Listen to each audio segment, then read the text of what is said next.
This is how my ex told me he wanted to get back together. First, he sends me a text and he says, I really want to come visit you and take as much time as you need to think about it, but let me know. For context, he lives in New York City, I live in Austin.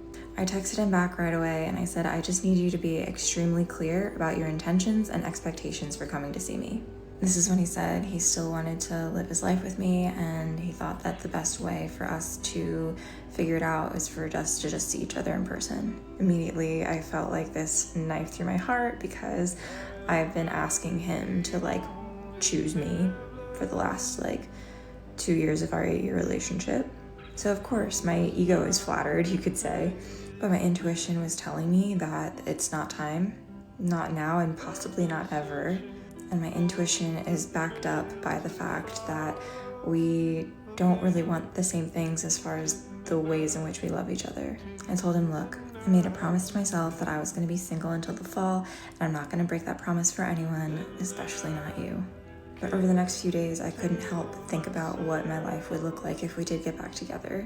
But I'm still figuring out how to walk on my own 2 feet, and I just know that I'll never be able to do that if we get back together right now. If you're going through something similar, you're not alone. I'm sending you so much love. We're gonna get through this. So we sitting at the hibachi place, and I remember feeling like his energy is a little off. His energy is a little weird. But I just thought maybe he worked a lot, tired. He just needs some guac when we get to the house. Maybe he just tired. And I remember him looking over at me, and he was like, are you happy? And I was like, yeah, of course I'm happy. So mind you, let me set the scene. It's a whole bunch of couples in there. The chef is like, the flames going. He making a heart, doing all the things. And I'm just so happy because I've been wanting to try this spot, right? So I'm just so happy. I'm having a good time. And his energy just was off. It was just off, but I couldn't put my finger on it. I just could not put my finger on it. We get back to the house, and that's when he breaks up with me, and I hysterically start laughing just like this. I genuinely could not believe it because we weren't arguing, we weren't fighting, things were smooth sailing, right? So finally, when he walked out and he didn't come back, I called him. And I was like, oh, you were serious? He said, yeah, I asked you, did you want to talk? And you didn't want to talk. I'm serious. This relationship is just not working for me. And then that's when it clicked in my head, oh, this is no longer, he's serious. He's actually really done with me. My stomach just dropped because I thought that this was my forever person. I thought he would be the father of my daughter. I definitely thought that I was getting a ring, but he had other plans, okay? I ain't even gonna cap, I wouldn't toe up. I was toe up. Your girl shed a few tears. I never shed a tear over a man now, but at the time, I was toe up. I was devastated because I was blindsided. I didn't see this coming. So we're on the phone and we're arguing. We're going back and forth. We're just angry. We're just saying mean things to each other. He breaks his steering wheel. My eyes I was crying so hard that my eyes, it was like an allergic reaction. It looked like something was wrong with me. That's how hard I was crying. And I asked him, could he take me to the emergency room? Now thinking about it, that was so dramatic. So when I woke up the next morning, I was just like, this boy got me fucked up. I'm gonna go see what's up. So I forgot to tell y'all this part, but when he met me, he had one job. After he broke up with me, he had 3 jobs or whatever. So he was an architect, he did Uber, and he got him a little part-time job in a mall, right? So I know your full schedule. You act like I don't know where you be at. I'm the one that curated this entire schedule. So I was like, I'm about to go up to his job and I'm about to see really what's up, what's going on, what's the truth, because there's no way he just broke up with me for nothing. I went up there and I asked him, I just want closure. And he was just like, the relationship was getting too stressful and I wasn't able to balance all of my jobs and you. So I chose that. And at that point, y'all, I just had to accept it for what it was. I went home. At the time, I had a Volkswagen convertible, a red bug. I dropped the top and I played K Michelle, You Can't Raise a Man. Shout out to K Michelle because she got me through one of the hardest times in my life. That album right there got me through one of the hardest times of my life. After that, my lease was up in Houston. I packed up my apartment and I moved to Denver. And years later, he ends up messaging me on Instagram, and this is what the message said.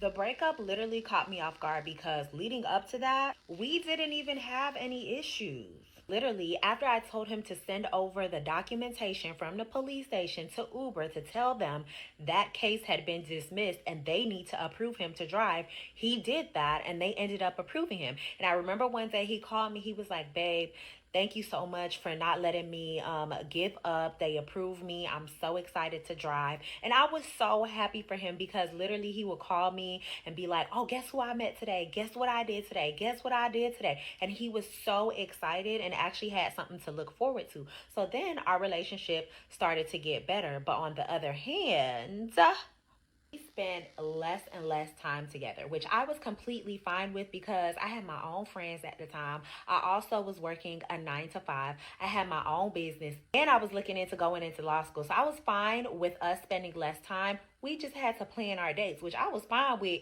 planning a date. Leading up to the breakup, everything is going good. I would be going back and forth from Houston to Denver because my mom lived in Denver. She relocated there after my parents got a divorce, and me and her were really close. So I would go to see her at least like twice a month. And he told me one day, he was like, oh, I love Denver. He actually ended up getting an interview for an architectural firm out in Denver. I returned from one of my Denver trips and my uncle ended up suddenly passing away. Like he was mowing the grass, he was doing something in his yard.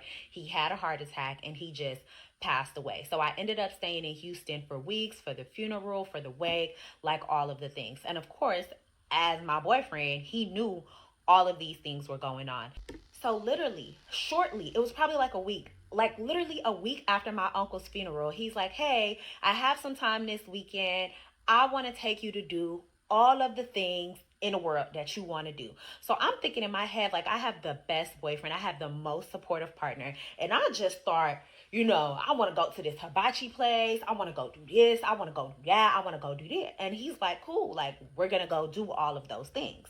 He ended up getting adopted, but long story short, he just had a very, very, very hard life. And I am the type of person, I am a glass half full instead of a glass half empty type of person. So after all he been through, like spent his college years homeless, like just been through so much, he still was able to make something of himself, right? And I look at them type of people like God's chosen ones, but oftentimes those type of people don't look at themselves like that. And he had like self-deprecating human. He was in an abusive relationship before me. It was just like he really didn't like his life. And I ain't gonna lie, when it came to Black love, we were the epitome. Think of any movie, any romantic movie, the Titanic, the Notebook, anything that you could possibly think of. Think of it. We were the epitome of this, right? But I just could not do the complaining. He complained about every aspect of his life. And I'm the type of person, I have solution for those complaints. He hated his job. Send me your resume. I'm going to start applying for jobs when you are at work. Like, he just complained about everything. It was even one incident where he ended up getting a new car, and I was like, you know what? You want to make some extra money? You should look into being an Uber driver. He was like, I do like to drive. Y'all, Uber ended up denying him because he had something on his record, but that case actually ended up being dismissed. I said, call that police station. Tell them to send over the document saying that was dismissed. So my boyfriend just broke up with me for no reason. He took me to do all of my favorite things. And when we got back to the house, he was like, yeah, this relationship, it isn't going to work anymore. So, girl, I started laughing because I thought it was a joke. And I start hysterically laughing, right? And he's like, you don't want to talk? And I start laughing even harder. He was like, okay, I'm about to leave. So I start, because I'm thinking it was a joke. And y'all, he walked out. And I'm thinking he about to walk back in because this gotta be a joke. After we just had the best day and he never came back. This happened to me in 2017, so let me give y'all the full story time. I knew my ex-boyfriend for years and years and years, but I never paid him no mind. I never paid him dust, but somehow we ended up reconnecting, and honestly, he is like one of my favorite exes that I've had to this day because number one, he was a provider. Number two, he used to go all out for the dates. Number three, he was romantic, like right up my alley, like so thoughtful, so sweet, just everything, right? But on the other hand, he had a lot of deeply rooted traumas because his dad was one of the founding members of the Colombian cartel and his mama was a dope fiend. She was pressure now, like green eyes, light skin. She looked good. So I understand why he was supposed to be serving her and he fell in love. This sounds like a Tubi movie. He fell in love with her. So the mama ended up putting him up for adoption, right? Because she had a really bad addiction problem. I saw it coming, I still cried. I thought when you left, you'd leave my mind. No, I don't wanna hate you, but you showed your pride. When I needed a hug, you held the knife. But I still wish we had more time. Must be crazy, right? All right, y'all. So I just broke up with my ex of 5 years, and I literally have no complaints about her. Like, she was perfect, right? I used to didn't have a car. Now I have a car. But when I didn't have a car, she used to let me ride around in her car all day while she was at work, and I still didn't have a job. And and it doesn't get any better than that. She used to pay for all the meals. She paid for the bills, all that, until I got my stuff together. But it was just something about her. It was just something about her I just couldn't comprehend. Like, I can't really explain it to y'all, but she was so perfect. But you know how somebody can be good to you, but they're just not that good person to you? You know, like, they're that perfect person, but it's just, to me, it's more than just being a perfect person. Like, but they just wasn't that perfect person for me, if you get what I'm saying. Like, it just doesn't make sense. Like, and I know it doesn't make sense, but I'm going to try to make it make sense. But she was so perfect in every aspect. She looked good, made good money. Like, I made $30,000 that year, but she made $120,000. And she still humbled herself down to come mess with me. She buys me meals. Even to this day, like, I go home, she'll text me, ask me how my day's going. And then, like, she'll DoorDash me some food while I'm just at the crib not doing anything. And it's just like, I really can't. I had to make room for who I truly love. Like, even though she was all good and dandy and perfect, I have to make room for my wife. Like, someone who I truly love, even though she might not be as good as this person over here. Me and her goals just didn't align. So I'm just going to let her go and I'm going to let the bird fly. You know, I'm going to let that go, even though she was good to me. I just have to let her go. Like, she'll be good to somebody else. I had to really let her fly away. Like, honestly, she was a blessing to my life, though. So perfect. Good girl. Let me drive her car for real every day.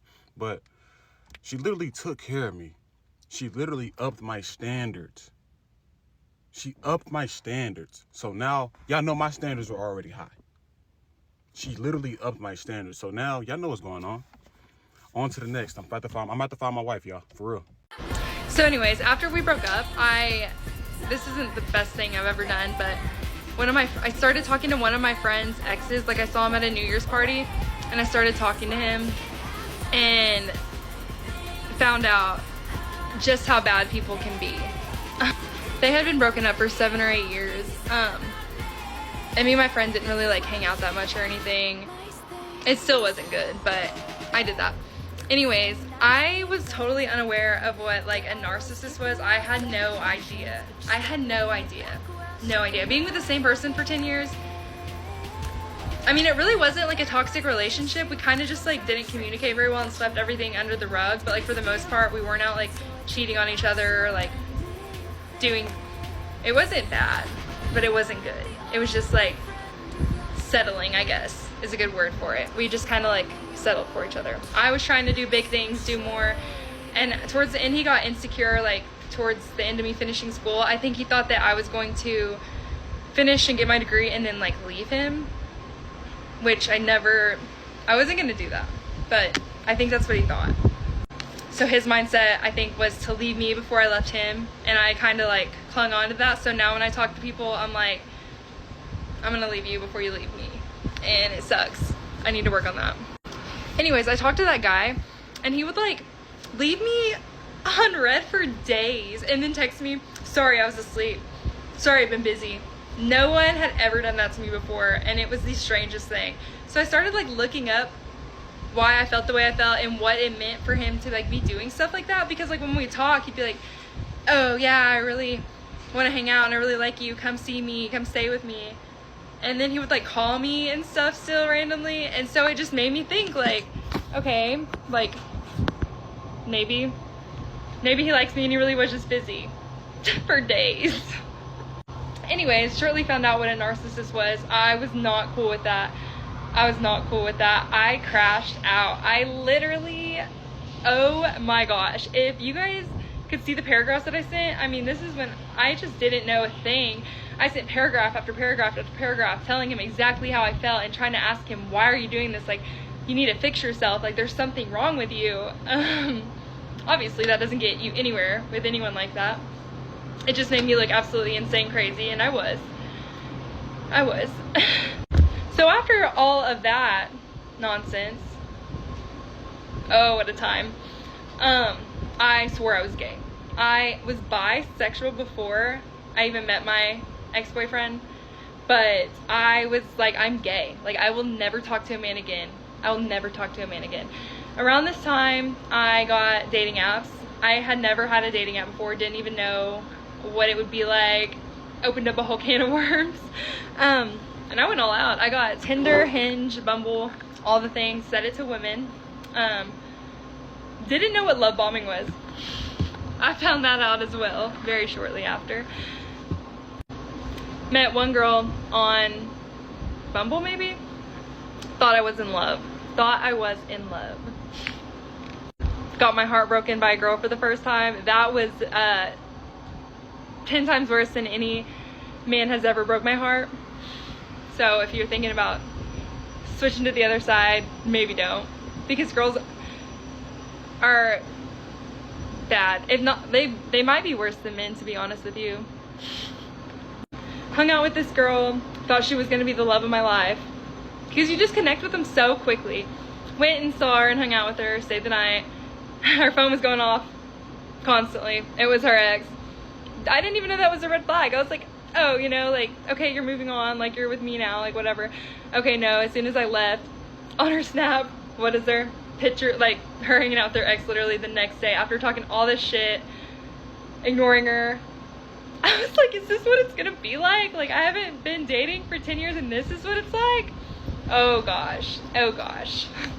That took me a minute to get over. And I just find it so funny that people can't be completely honest about things. Like you're gonna say all these things to me and then you're gonna post on your story the next day that you're with your ex, but you're still talking to me, and I'm not cool with that. And you're not just gonna be like, hey, I'm still talking to my ex. Like, just be freaking honest, because finding out things like through other ways is 10 times worse than somebody just being honest and like ripping the band-aid off and telling you the truth. Like, I don't understand why people don't understand that concept. Like, maybe they don't want to be uncomfortable and have those conversations, but the conversations you're gonna have after the truth is found out, or the wrath that I bring, you don't want that.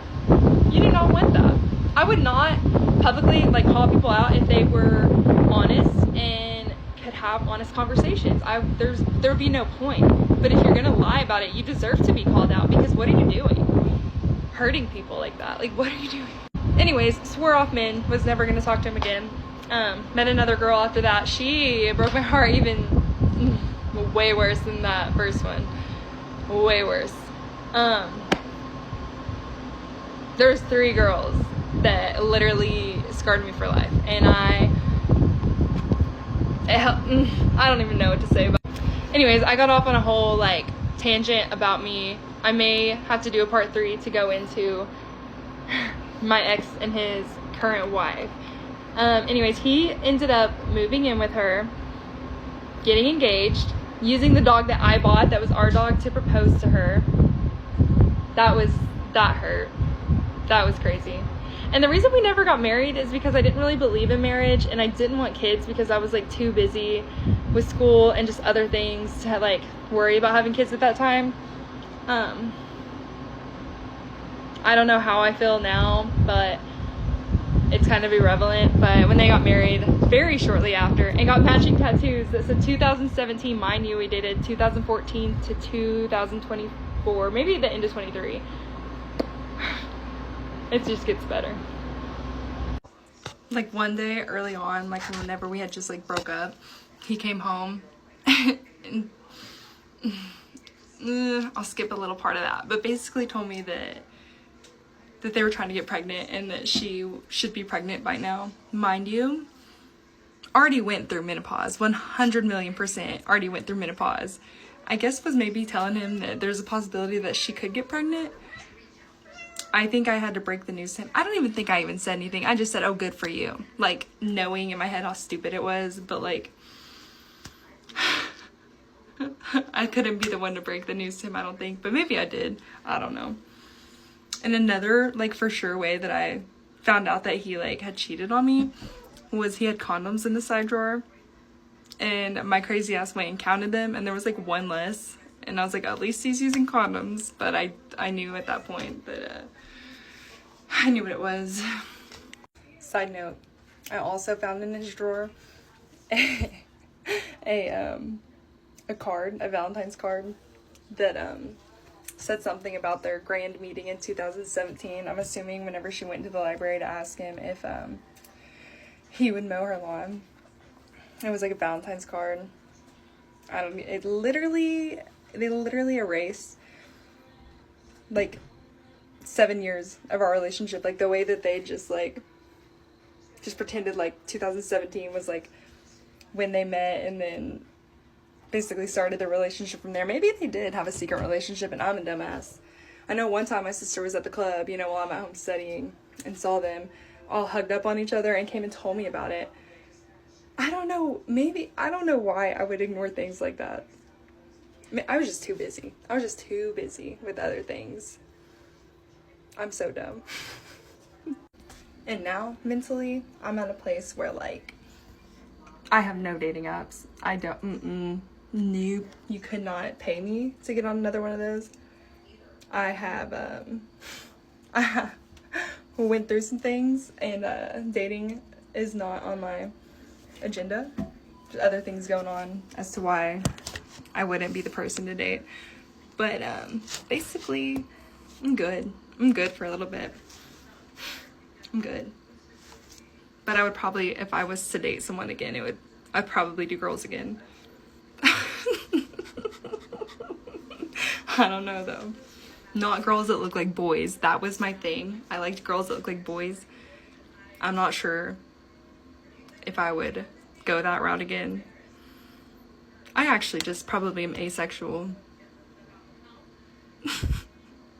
Honestly, that's probably the best choice for me. I got some healing to do, that's for sure. I got some things to do before I worry about that. So, for part 2, I ended on, we still lived in our house for like a year after we broke up. So my ex would come home at lunch, and then he would also sleep at home at night. I basically lived in the spare bedroom. He stayed in our old room. Of course, his ex did not trust, of course, his new girlfriend did not trust him around me, and she's still so insecure and like still literally probably checks up on me every single day. So freaking weird. But if she got him from like cheating, of course she's probably insecure that he may cheat on her too. It doesn't matter that they got married. That's a whole nother thing. It really doesn't matter. I think that was out of spite too. Anyways, so we had dogs together. We agreed that we would rear our dogs. They meant a lot to us. We didn't have children, so our dogs were our children. Looking at it now, I can totally see how having a house with your ex a year after y'all broke up, and also like co-parenting your dogs, how those can be seen as red flags. But we did not talk, lived in the same house, did not communicate, nothing. That's pretty rare. I know that if somebody told me that today, I'd be like, the fuck right. Our house, or maybe she did, I don't know, I do not think, I'm pretty sure she didn't come over to the house. He would go to her house to hang out, but I would have people that I was like interested in or talking to come over to the house because it was our house. I'm seriously unsure why we kept our house for so long. I'm pretty sure it's because he said he did not want to go live with her. I mean, my only choice at that point, because like I said, I quit my job. And I know I said I stopped going to school, but I did get my kinesiology degree, but I don't really have a use for that. I like going to the gym and working out, but I never really wanted to be like a trainer or anything. It was just like easy college classes for me anyways, because I really enjoyed the content and stuff, but I didn't really think about the future after that. So I do have that degree, but I am in debt and don't use it. So anyways, when we finally agreed to sell our house, he was going to move in with her. I had to move in with my mom because I literally had to be babysat. He took one dog, he took our Pomeranian, and I kept our Chihuahua. We had to get our Chow put down because he couldn't go to either place. We split the cats. But we still agreed to, like, if the other one wanted to see one, we were cool with that. But there was one stipulation. I had to go through her. Like, she literally made this rule.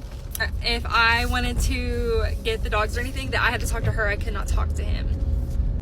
And I went along with it. I was like, sure. Everybody, my family, my friends, literally hated both of their guts. And I was like, you know what? I'm going to be cordial because I don't really give a fuck. I don't want him back. I'm not jealous of it.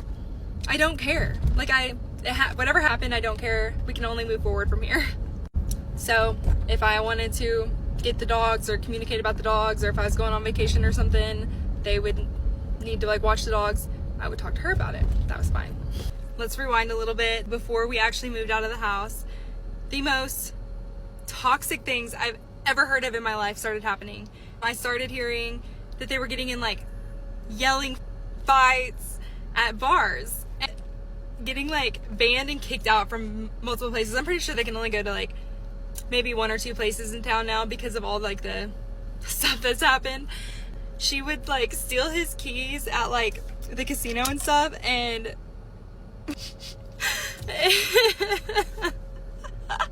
like literally it's none of my business to be even telling any of that crap. I'm trying to talk about myself, but I have no idea how he got so brainwashed. I think I know why. I think it's because like his family doesn't live in town, and I think that he just didn't have like the support or like anywhere to go after we broke up, and like he didn't want to move in with her, but like that was his only choice. So I think he drug it out as long as he possibly could until he absolutely had to do that. Well, before we moved out, I was actually in a state of psychosis. Maybe not full blown, but like getting there. I know I said I didn't wish bad on my ex, and I still don't, but one time there was a solar eclipse happening before we sold our house, and he would come home for lunch, like I said. I was in psychosis, keep this in mind, thought that if you went and looked at the sun, it was a resurrection, and I wasn't gonna do it. I was way too scared. He came home from lunch one day, and I was like, go outside and look at the sun, and he was like, no, why? And I was like, please go look at the sun. I literally thought that if he didn't go look at the sun, if we both didn't, we were gonna be stuck on this earth together. That's it. We were gonna be stuck, and I did not want that. So I was like, go look at the sun. That's the only time I've ever wished something like he would, I don't know what I mean. So there was that. Things started happening that were so weird. Like she cut him off from like his friends and family. I think I'm going too far into that business, but all of his friends that he used to have literally cannot stand them, and it's literally her fault. But he let her. That's what I don't understand. How can somebody get so brainwashed? Literally, when we were together, obviously he had free will to do whatever he wanted. Like, that's how it should be anyways. But now he's literally on lockdown, can't do crap, has to block multiple people on his phone. And I think it's still because he literally just doesn't have anywhere else to go. And that is so ugly. But things like my like house keys went missing, my car keys, things just went missing from our house whenever they were like packing up all of his stuff to move. I honestly think that she liked, but before the house was actually sold, I would like sleep in the back of my Jeep with our cat. I would just like open it and sleep with the thing open and everything with our cat outside because I just didn't want to sleep inside. It was just getting really weird. Like the day our house sold, I was like almost full-blown psychosis. Like it was the craziest thing. Shortly after, I went to the mental hospital because I just didn't even know what was real and what wasn't. It was insane. I was not doing okay. So when I got back, I got my job back, came home, got Lou from their house. She died shortly after. She was like 15 or 16. She was old, but she died. So I let them know, like I let his girlfriend know that they died. And I was like, I really want to see Scotty. Can I see Scotty? She was like, no. He doesn't feel comfortable letting you see Scotty because of what happened to Lou and all this stuff. And I was like, there is no way this is happening. I literally don't throw a fit about things usually. I didn't. I was like, fuck you, basically. Like, I didn't say that to them. I don't know what I did, but I was just like, that's fucked. Anyways, I don't know if I already said this. He ended up proposing to this girl with my dog, Scotty. I bought him. He was mine. And I don't know. That was insane. That was insane. And then she'll post the ugliest things on social media, the fakest, ugliest things, like my husband, or just like cringe, disgusting things that are so fake. And you can tell they're fake because it's a very small town and you hear about the things that happens on the weekends, and then all of a sudden I'm trying to not be like that. Anyways, that hurt my feelings really bad. I was like, there's no way he did that. That's ugly as fuck. But he did. And then they ended up getting a new chihuahua and named it Rue. That's whenever I drew the line. That's whenever I freaking blocked her on everything. I was like, I'm not gonna watch them literally try to replace my freaking dog. And I was like looking for a new chihuahua at the time, and then they got one, posted it, named it Rue, rhymes with Lou. I was like, what is the obsession there? What is wrong with you guys? Anyways, she makes him block me on everything, but she has me blocked too sometimes, so she'll unblock me, and then I can like see people you may know, and I'll see her, and I'm like, looks like she's checking up on me. Still, to this day, I would let it, actually, I'm still healing and processing it, so basically it is let go, but talking about it helps me, but they are like not healing from it at all. I'm still a huge issue in the relationship after all of this, and I don't really care. It's whatever.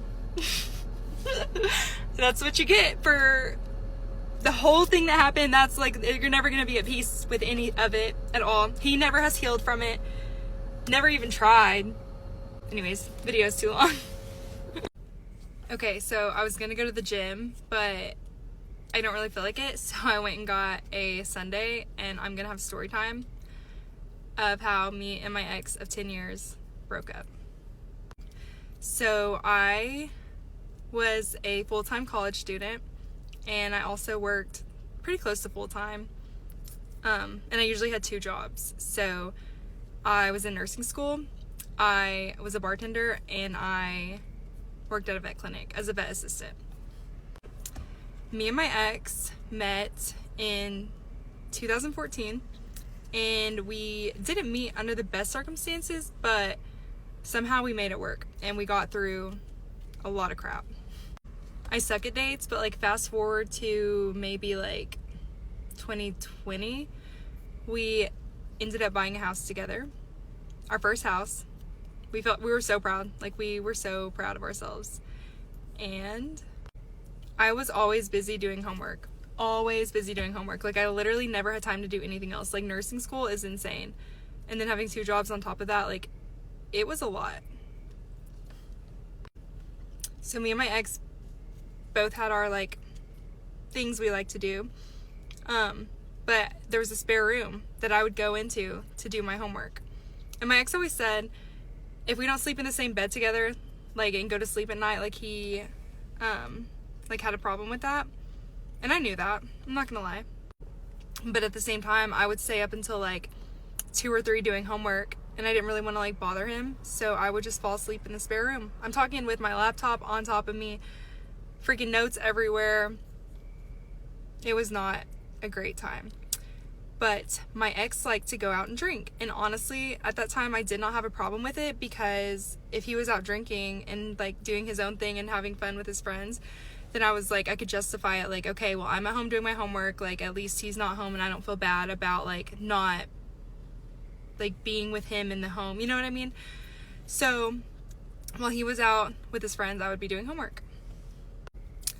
Well, we had each other's location, but we were together for so long that I really didn't think that I didn't really check his location much, honestly. Like, I fully trusted him. It wasn't that I didn't care, it's that I trusted him.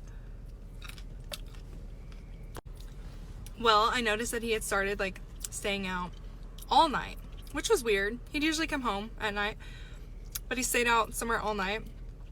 I don't even remember how I figured that out. Maybe I like woke up during the night and realized he wasn't there, or like the next day he came home. I don't really know. But it happened again one night, and I was awake, or I woke up in the middle of the night and checked his location. And it was like at a house like in the country, and I didn't know whose house it was. I don't think I called him or anything. I think I asked him the next day. I was like, hey, where'd you stay? And he was like, oh, I don't even remember. I was drinking and I rode with my friend to their house and stayed the night there. I believed him. I was like, oh, okay, cool, whatever. Happened a few more times, so I didn't really like question it much. I really didn't. Crazy. Well, one day, I think I just like passed some tests for nursing school, so I went out with him, and we went to this like outside patio bar in our town, and we also like, we had like free reigns to each other's phones, like had each other's password. I think like we had each other's face set up, like face password set up, but I didn't like take advantage of that and like go through his phone or anything. Like I said, fully trusted him. I never in a million years thought what happened to me would happen to me. So anyways, we're sitting there at this bar. He's showing me something on his phone. A text message pops across the top of the screen, and he like nonchalantly like swipes it up.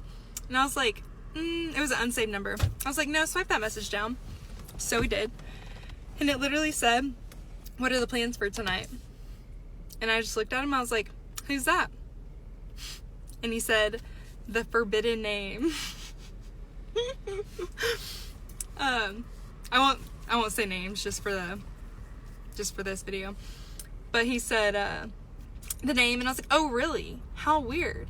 And he was like, yeah, you know, her and his friend, he said her and his friend had been hanging out, and so she was wondering what the plans were for tonight.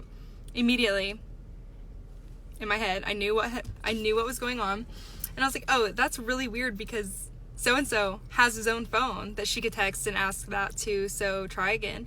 And I literally got up, turned my phone off, walked home, like crying, walked home. Or maybe I wasn't crying, I don't know. I was numb, but I know when I got home, I hit the floor and I was not okay. Luckily the bar was like pretty close to our house, so walking home really wasn't that big of a deal, and it gave me time to like process things and like cool off and stuff. I basically think I blacked out, and I don't remember much. I remember calling my sister and telling her like, I don't think I'm gonna make it through this. Like, I don't think I'm gonna be able to make it through this. Like, it was pretty bad. A little backstory on the girl. So my ex used to work at a library, and we used to be so honest with each other. Like, he came home one day and told me like, oh yeah, this really pretty girl came in, she works for Epic, which is like a school thing, I don't know, I think this is what happened. And she came in and asked if I could come mow her lawn, and I told her no, I could have a girlfriend. This girl had been married a few times, was known to be getting around, and I was like, oh yeah, she is really pretty, like whatever, I'm glad you said no. Like, that was it. I think she went in a few more times and like tried to like flirt with him, but he told me about all the times, and I still didn't really care about her. This lady is my mother's age. I'm pretty sure they went to school together. I know that I was in the same grade as her oldest daughter. At least I know that. Over the years, she had changed, but I still thought she was like kind of pretty. So when all of this happened, I blacked out. I did a video a while ago about how it had been a year since I'd been in psychosis. This is where it began. I know this is where it began. And I don't remember a lot about this time, like traumatic experiences.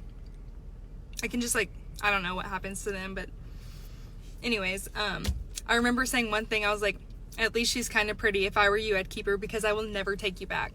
Like sometimes for me, I just say things. I don't feel them at the time. Of course, I wanted him to like fight for me and like explain to me, I don't know, and just like communicate with me and try to work things out, but he literally never did. He never did. After I said that one sentence, he never did. And that's whenever I actually started like saying things that I didn't mean until I started believing them. Like, I don't know, it's basically fake it till you make it. And I damn sure did that. It's been a little over a year now since we sold our house. So I guess I'm just like remembering all the stuff from then. But after all that, I have never wished bad on my ex, ever. Like, I really haven't. I like hope that he's happy, but unfortunately the girl that he married is literally insane. So I know he's not. I know the reason that he still is with her. I just know too much. I know too much. Anyways, we had to sell our house and that sucked. But we lived in our house for like maybe, like I said, a second times, but maybe almost a year after we broke up and he was still dating her. We both still lived in the same house. And my mental health got so bad that I literally stopped going to school, stopped working. I'm pretty sure I quit all my jobs. I couldn't even pay my half of our mortgage anymore. Like, he was taking care of it, and we just needed to sell it. Like, we just needed to get away from each other and out of there. Even though we didn't really communicate, we lived in the same house, but we did not communicate. He was dating that girl, and I tried to talk to other people. It never really worked out, though. Anyway, this video is too long now, so if you guys want a part 2, let me know. I fumbled the man I probably should have married, and I'm making this post so that y'all don't do the same thing that I did. This is an accountability post. I met him on Hinge, and this was back when the algorithm was working a lot better, and it was like 2022, I believe. I didn't like his profile. I just knew he was gonna like me, and the next day he did. Normally I name names, but just in case he has a new girl and they're at peace, I don't want to disrupt his situation, so I'm not gonna name his name. But anyway, we met up quickly, we went on a date, and we ended up being like glued to each other pretty fast. We were like in a relationship within like a month, I believe. He locked it down. He was not trying to see me single. This man was fine. He was like 6'3", buff, long hair. He looked like Roman Reigns. Society would easily give him a 9, easily. And if you know me, you know who I'm talking about. But frankly, his looks were pretty irrelevant, honestly. He actually was very kind, very sweet, very empathetic, very emotional, very in tune with his emotions, but also quite emotional.